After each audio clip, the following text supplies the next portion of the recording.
It's the Daily Dog. All right. Well, Neal Morse, thank you for hanging out with me today. And I am very excited to have you with us. You, my friend, are a busy, busy person. As I was reading in today, these are the activities that I think are happening in 2022. The Neal Morse Band is touring North America and Europe. Right. And the tour is called An Evening of Innocence in Danger. This Correct. was an album that y'all put out this past year. Past September. Yeah. Cool. So Yeah. the other thing that I found interesting is that you're also in Transatlantic, and Transatlantic is also touring North America and Europe this year. Right. So Yeah. and that tour is the Absolute Universe tour, and that's another album that was released in 2021. Correct. Yeah. That was at the beginning of The beginning of 2020. 2021. Yeah. So Yeah. what is it like to try to prepare two different tours with two different bands at the same time? I'm actually not doing it. I'm I'm preparing for the Neal Morse Band shows, and I got I use a slightly different keyboard rig for Transatlantic because I do Sure. organ with my left hand a lot, and I had it all set up to do that, and I thought I listened to the Whirlwind, and I just thought I don't think I can try to get that all in right now because Mm, I'm trying to get all the Innocence in Danger tour music in. You got to get all the words in your, like on the tip of your tongue, so you don't have to right. think about it and all of that. Not just all the notes. So I'm gonna wait to prepare the transatlantic stuff till March. Till Till March. Yeah, because we'll be done with Innocence in Danger in February. I'm listening to the transatlantic stuff, but to really get it in my hands and all that, Mm. I'm gonna wait because I just felt like it was too much. Well, I have seen that Transatlantic is coming to a town near me Oh, great. in April. So I am hoping to catch y'all when you come to New Jersey Excellent. on April 16th, because I have listened to all of the Whirlwind recently for my Patreon folks, and we did a Oh, full great. album reaction to that, and it's really wonderful music, Neal. Oh, thank you. I'm, Thank I'm, you. I'm looking forward to getting more into and hearing y'all do your thing live. But you've also have Morsefest coming up. Some of my patrons have told me about this. So what happens at Morsefest? Tell me about this. Oh man, it is, talk about a whirlwind. I mean, it is for us. I mean, for the musicians end, it's like rehearsals all week. You're bringing in string players, you're bringing in percussionists and singers and choir or whatever it is, horn players, and so there's just a lot of rehearsal, and then it's an amazing weekend. It's turned into more, that's kind of from the work standpoint. Sure. From the people that come, I think it's turned into some kind of interesting combination of concert festival, um hometown reunion and spiritual retreat, and Sure. there's a whole community thing that's why people come time and time again. It's there's something about the gathering Yeah, the that's really shared special. experience. Yeah, So yeah, how it's a long really have you special been one. doing Neil I call it Neil Fest. Sorry, or Neil Con, Wars Fest. Right. How long have you been doing that? Since I think 2014 was the first one. Cool. And I didn't name it that. Mike named it that. I was gonna call it just Testimony in One, because that was the Mm, first one that we did, was these two solo albums of mine, two concept albums. sure. And he started calling it Morse Fest, and it kind of stuck. So I'm a little bit embarrassed about that. You got to call it something, Right, right? right. Yeah. That's just a little. That's kind of in your neck of the woods there, just north of Nashville. Yeah, it's about 5 minutes from my house, which is really nice. Cool. Yeah, well, how it started was like my pastor at church said, "Hey, what about, you do all these concerts all over the world. What about doing one here?" And I said, "Oh yeah, I'll think about it." But, I was thinking, well, Prague isn't exactly the thing in Nashville. We don't have a huge following, and to bring sound and lights into that place, oh boy, what a hassle, what an expense. He has no idea.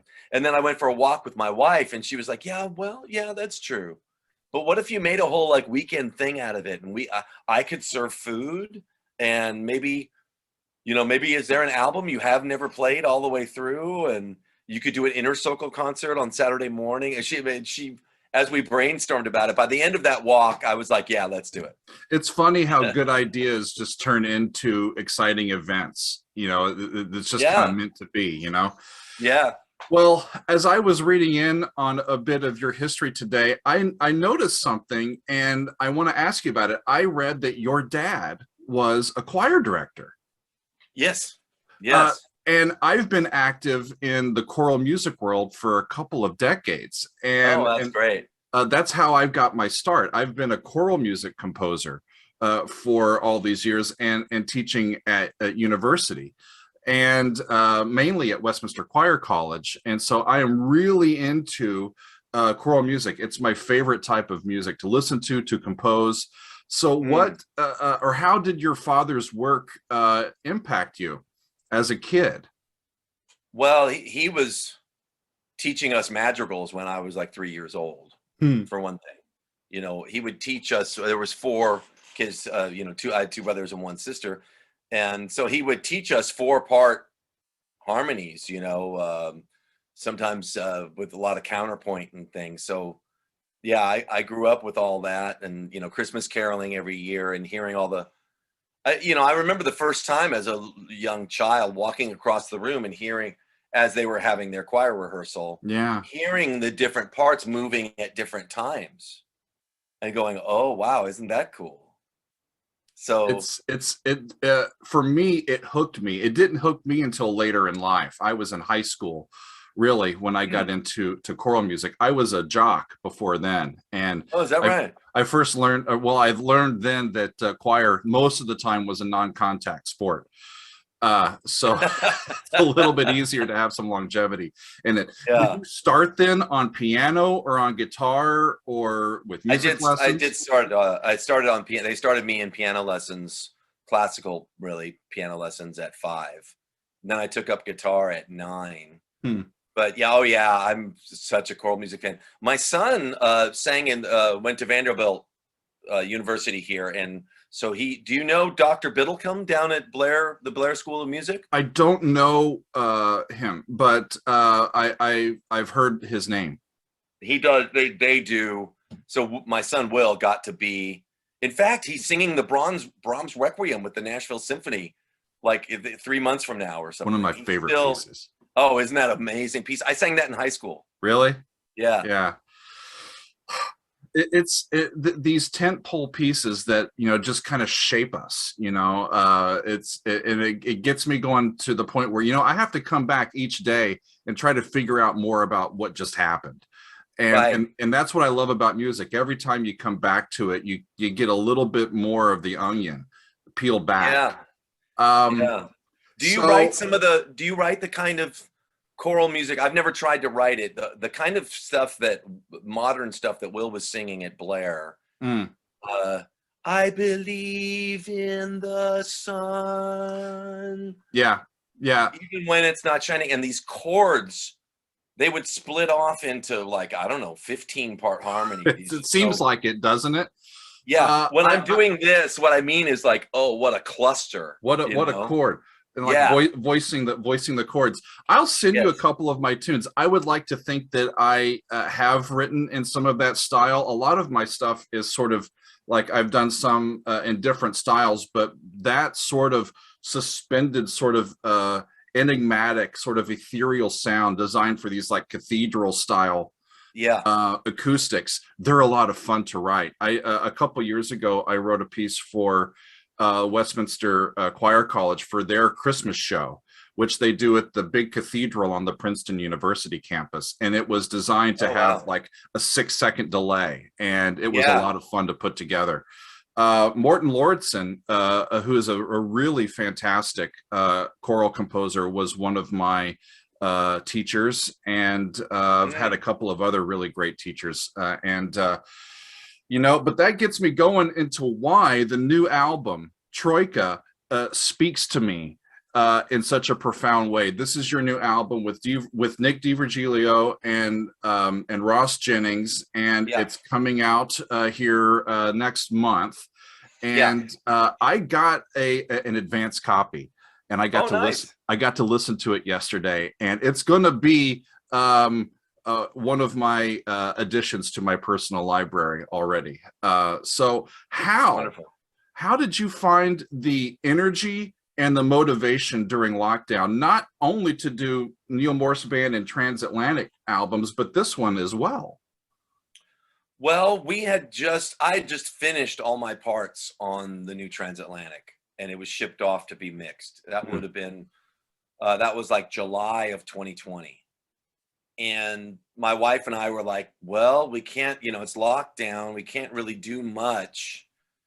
But we'd always wanted to take her father, who's up in years, on a bucket list trip in an RV. So we got an RV, we took him, because then you can isolate, you can socially distance, and so Sure. we took I think it was over a month, and we were at a lot of it's interesting how, how your environment shapes your writing. Absolutely. Where you are.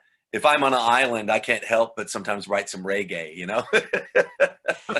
But so I was around in these sort of isolated campsites, and we went all the way up into the redwoods. We went all the way to California, and so I remember writing or starting "Change Is Gonna Come" there, and thinking, oh, that would be nice with a Crosby, Stills and Nash-esque harmony kind of song. And of course, also in 2020, there was all the political unrest that was going on. Right. So that was shaping the songs and the lyrics. So I just started writing. That was, for me, the Troika album was sourced with what was just coming out of me at that time. And then a few months later, I wrote What You Leave Behind. And there were some others actually that didn't get cut. I think What You Leave Behind is my favorite song on the album. It's such a wonderful send-off at the end, and I think it's the best sounding 3-part vocals on the entire album. And it's such an uplifting and sort of encouragement to reset our priorities and consider the legacy of what we're leaving behind. I really did enjoy that when I listened to it last night. Oh, that's great. That's great. But so you've got yourself and Nick DiVirgilio from Big Big Train, formerly of Spock's Beard. You've got Ross Jennings from Haken Novena and Ross's new solo album. Did the three of you ever were you able to get together at the same time and sing these tracks live, or were these tracks separately kind of in different places? We've never been in the same room singing these songs together. Not yet. It's amazing the blend. Yeah. It's amazing what we can do with that. Because you got Doug, I got to tell you, I think this is in the press release, but it just so blows my mind. So I wrote these songs, and then I thought of Nick first, and then I thought of Ross because he did this interview with Mike about Transatlantic. Now we're into like December of 2020, early January, and I thought, well, what about Ross? What a great dude! What a great voice! And so I emailed him, and he was like, because I was like, I don't know if you're into this kind of music, but I've got this kind of thing that I'm thinking about doing, and he was like, dude, I've already been writing a bunch of stuff like that. Oh yeah, absolutely. So then we started talking. Yeah. We started talking about, once we decided, when you had a Zoom call and we were like all into it creatively, then I was like, well, let me see what kind of business thing I can drum up. And so, to make a long story short, then we did a record deal with Inside Out. We did all this stuff. I did not hear us sing together until the third week of May.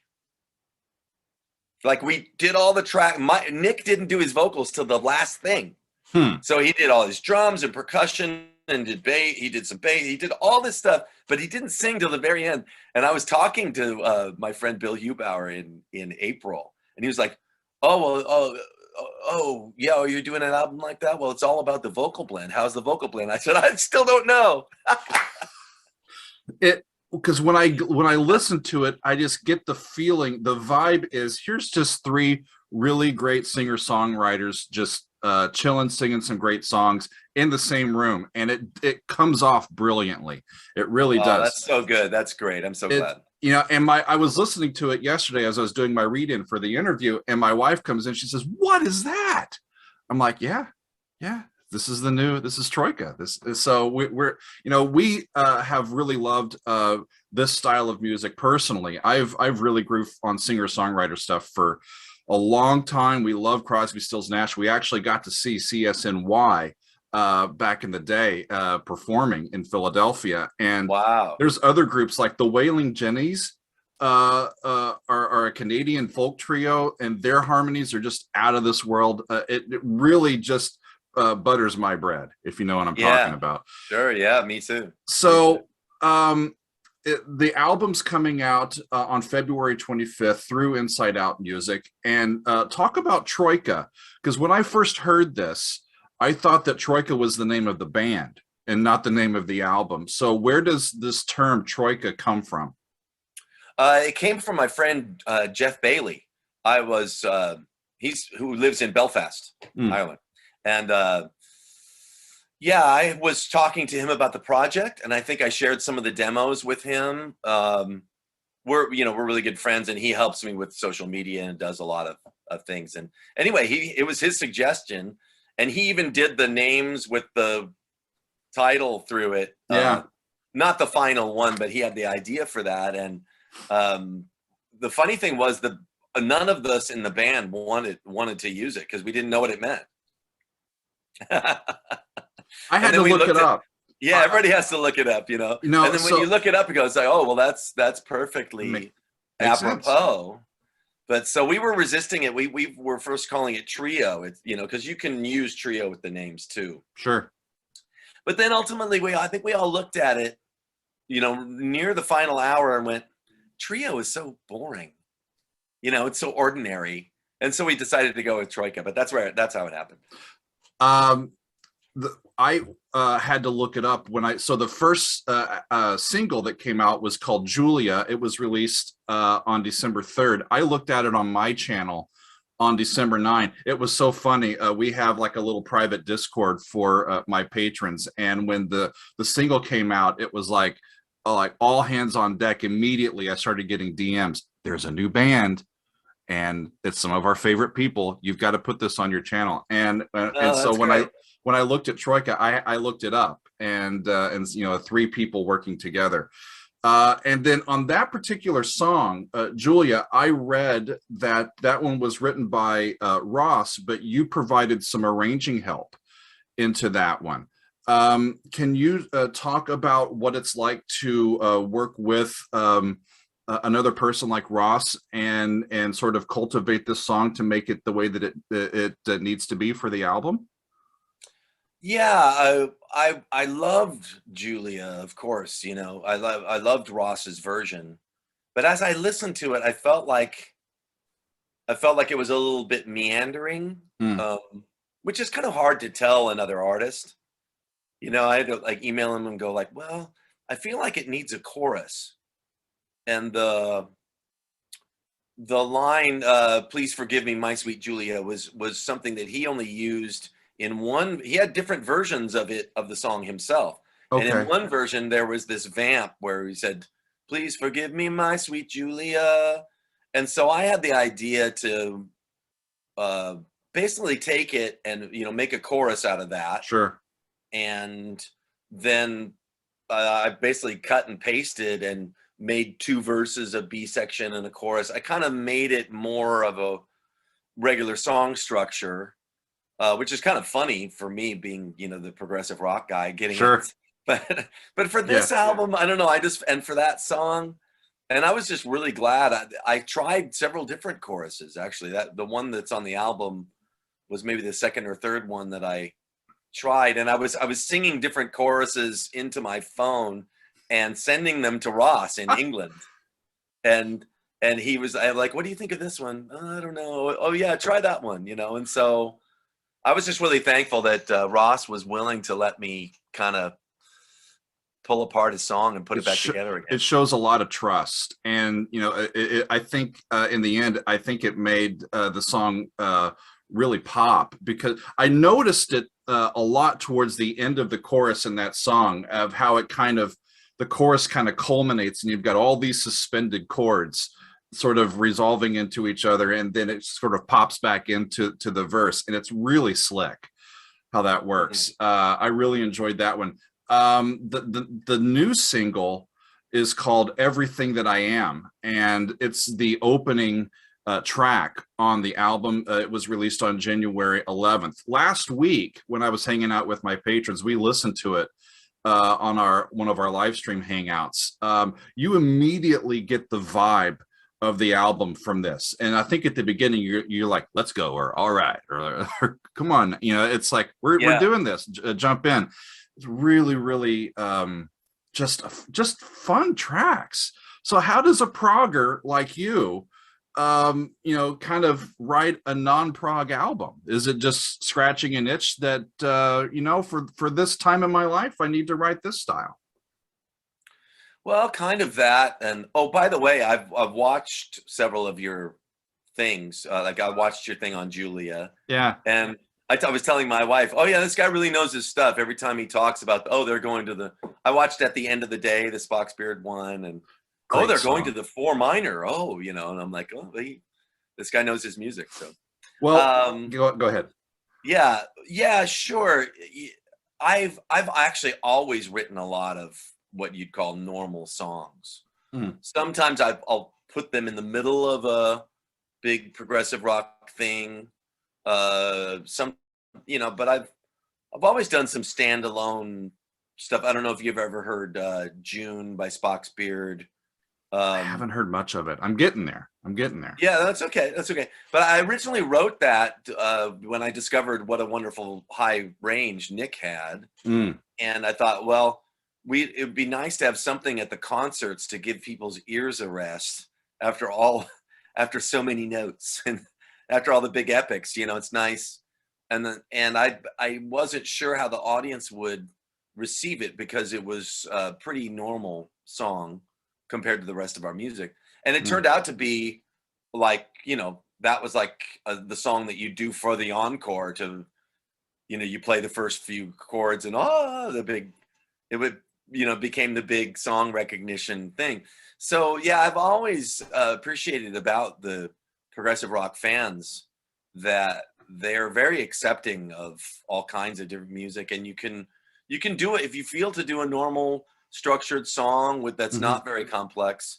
Many times they'll receive it very, very well. And so yeah, I mean, it just occurred to me, I like to do different things. I'm sure as a composer, you like to do different things, and so it's fun to try to make I'd like to make an album like this, you know. Well, it's so cool that you have so many friends that are willing to pop in and jam with you and make these different projects. It says a lot about your talent and your you know, accepting and just work ethic, you know, just to keep plugging away at it. So when you're writing, though, what comes first for you? Do you start with some licks, some chord progressions? Do you start with lyrics or like a catchphrase? Talk to me a little bit about your songwriting process. Well, I mean, it's always a little different. It's not you know, as you know, there's no brochure. There's no primer, right? It's you're figuring out how to bake a cake for the first time every time, right? Yeah, and you know, I think with Everything I Am, for example, I think it started off kind of like the album starts off. You know, I just came in here, and I think at that time I was thinking, well, if there is going to be an album like this, everything I had written so far at that time was pretty slow and mellow. So I was thinking, you know, sometimes I'll think, oh, it'd be good to have something a little more up tempo or something in this feel, you know. So I started tinkering around with that. Definitely melodies come first, usually melodies and one line or something. Yeah, it's like, everything I am, da, da, da, da, you know, da, da, da, and you've kind of, it's like a little puzzle, then you go Right. and fill in the rest, you know. Yeah, but if you can get that everything I am, right? And then that motive can be reworked and then reworked a little bit differently. And there you've got a chorus, and now off it goes. Yeah. It's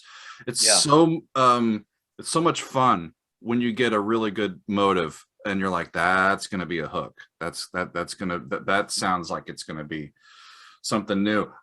Going on to some more from the album, I listened to King for a Day. I think it may be one of my favorite pieces on the entire album.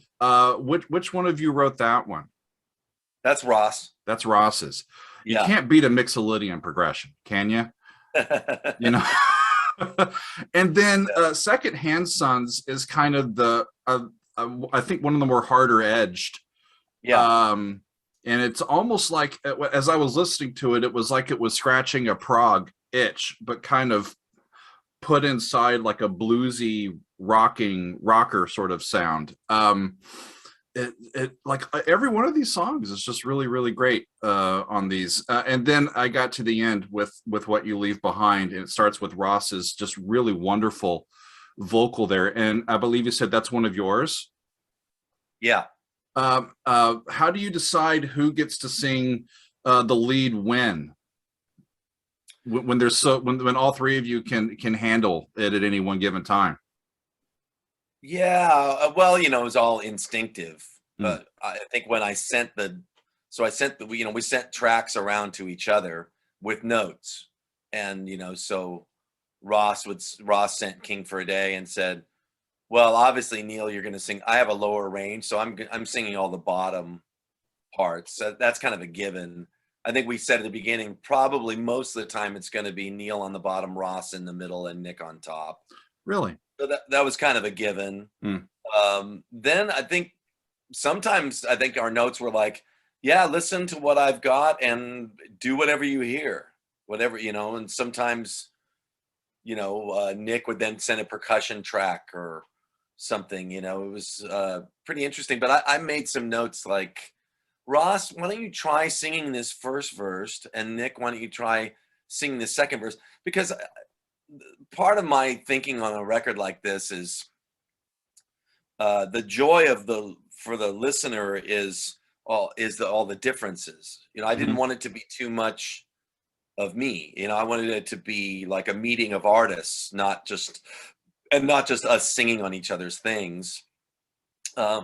And most of the time, what we had in our notes just turned out great. Like they send their, you know, Ross sent back his vocal for that, and I was like, oh yeah, that's great. I think there was one where I said, hey, why don't you guys both take a stab at this, and then if you don't mind, I'll pick.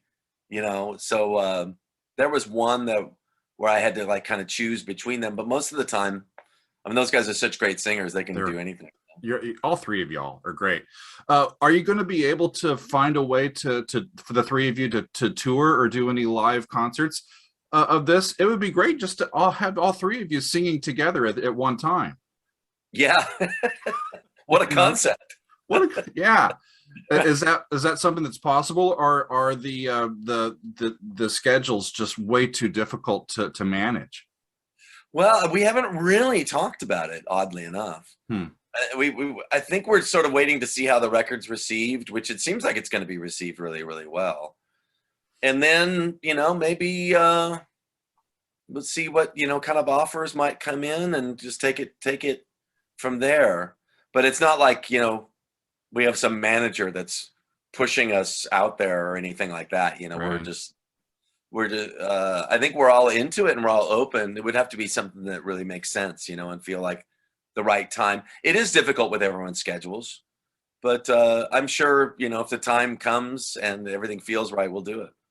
Can you talk a little bit more about A Change Is Going to Come? I really agreed with that. I know we talked a little bit about it before, that you started writing that you know, in the summer of 2020 when the racial tensions were really at a peak here in America. Was that one of the first ones that the first songs that you wrote that ended up on the album? I think it is. Kind of the Yeah. start of it. I think so. Yeah. So what's your message and intent behind that song? Well, there's so many people so troubled. I was troubled. Mm. I think sometimes, as we're just singing things and they're coming off of our tongues, I think sometimes it's like God's trying to bring peace or something to all of us, hopefully. Mm. But yeah, that was my feeling. Like things will get better. And I was kind of inspired by this quote that my son. It's a very famous quote. I don't know why I'd never heard it. Mm. From Martin Luther King, and I still don't have it verbatim, but it's something like the arc of history is always bending toward morality Or bending towards justice. I can't. bending towards justice. Yeah. Perhaps that. Yeah. Sometimes I wish that moral arc would be a little bit more direct. Well, of course. But I think the idea is it's sort of like the stock market. It might dip down and stuff, but eventually it's always on a upward curve. At least that's my prayer and that's my hope. Yeah. It's a lovely tune, and it hits home that way. I've been getting it. I've been doing this almost exactly a year. I had my YouTube channel before we started doing these music reactions, and actually it was my little brother who's into reaction videos and saying you should do these. And I'm like, I really like, what value do they have? And he says, well, you know what you're talking about. If you should tell people what you think. And as I got into it and people like started watching the videos, I'm like, hey, okay, so I can start doing this. And it led to, hey, you got to hear this and you got to hear this. And I'm so ignorant, just like I didn't know what I didn't know. So I've started to really listen to all of the classic prog, the newer generation of stuff, and really start to know. And it's especially when y'all start switching people, like, okay, Mike is in that band and he was in that band and now he's in this band. It's a lot to follow along with, but man, the music is so just interesting and I think unique. When you started Spock's Beard, was there this you were kind of charting there wasn't any other like real prog bands that were active and successful at the time, so it was kind of this kind of rebirthing of a what was happening back in the 70s. Am I off base, or like how difficult was it to get that project and that band started and get the notoriety that y'all got for what you did? Yeah, it was a challenge. Before I answer that, though, I would want to tell a funny story again with Jeff Bailey in Belfast.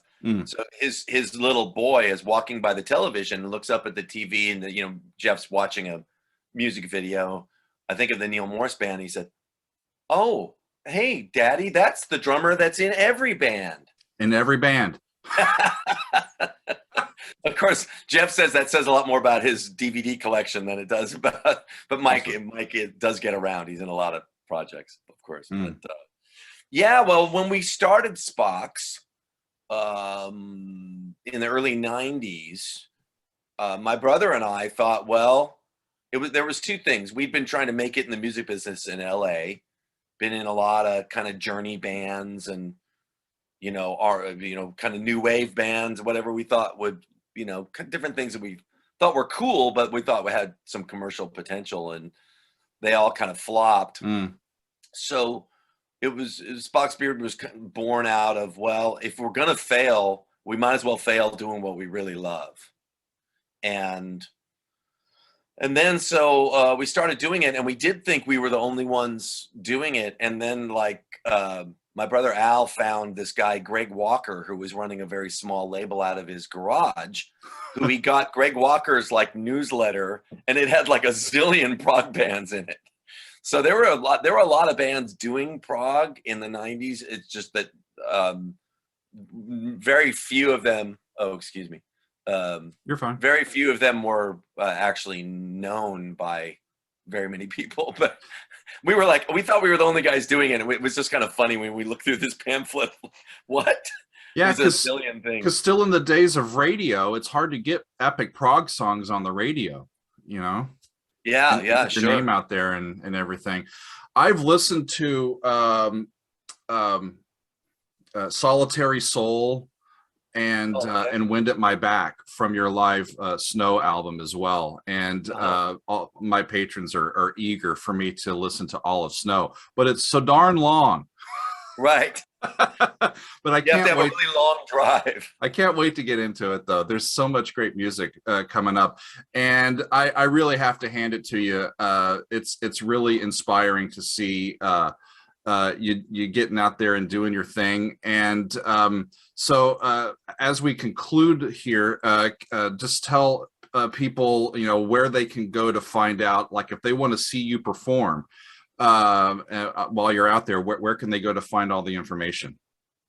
Well, nealmorse.com would be one place, you know, that it'll have all the tour dates. We're starting in New York in February 8th and doing a lot of East Coast shows, Boston on the 9th and whatnot. And then we're in Seattle and LA later on in February. So there's that. By the way, I have my own streaming app called Waterfall Streaming. Waterfall Streaming. Okay. Waterfallstreaming.com. And a subscription app that has like not only everything practically that I've ever recorded with all the different bands, Flying Colors, Transatlantic, Neal Morse Band, you know, everybody. I'm sure I'm forgetting things. Troika will be on there. There you go. Spock's Beard. But it also has a bunch of exclusive stuff that's only on there. So I have my own streaming app, and so that I just want to plug that a little bit. Wonderful. I'll look for that. I didn't know that existed. That's cool. When you're on tour, what do you like to listen to? What do you do on downtime? Hobbies and that sort of stuff. I like to go walking. That's kind of my, you know, hopefully it won't be too cold. It may be too cold to walk in February. That's what's nice for me about touring later in the year, because I just, you know, and sometimes I'll listen, but sometimes I like to not listen to anything because there's so much music going on. There's so much input. I'll probably be practicing. I'm writing a musical. There's a musical project that I have called based on the book God Smuggler. I don't know that. It's a book about a guy that was smuggling Bibles behind the Iron Curtain in the 50s. Cool. Very, very interesting. And I felt inspired to start writing songs and music based on that. So I'll probably be working on that. I'm also working on, you know, a kind of script, a screenplay for that as well. So that's my new project. Renaissance man. I love it. Good luck to you, Neal. I hope to see you out on the road, and if I can get a ticket to your New Jersey show, I will make sure to get in contact and see if we can say hello during that time. But we've got the Neal Morse Band touring with Evening of Innocence and Danger. Transatlantic is touring with the Absolute Universe Tour. Morsefest is at the end of April, and Troika from DiVirgilio, Morse, and Jennings out in February. Thank you, Neal, for hanging out with me, and best of luck along the way. Thanks, Doug. I'd love to hear some of your choral music. I will send some to you, or see if we can get it to you. I would appreciate any feedback that you have. So good stuff. Thank you very much. All right, man. Great to meet you. Good to meet you. Thanks. See you later. See ya.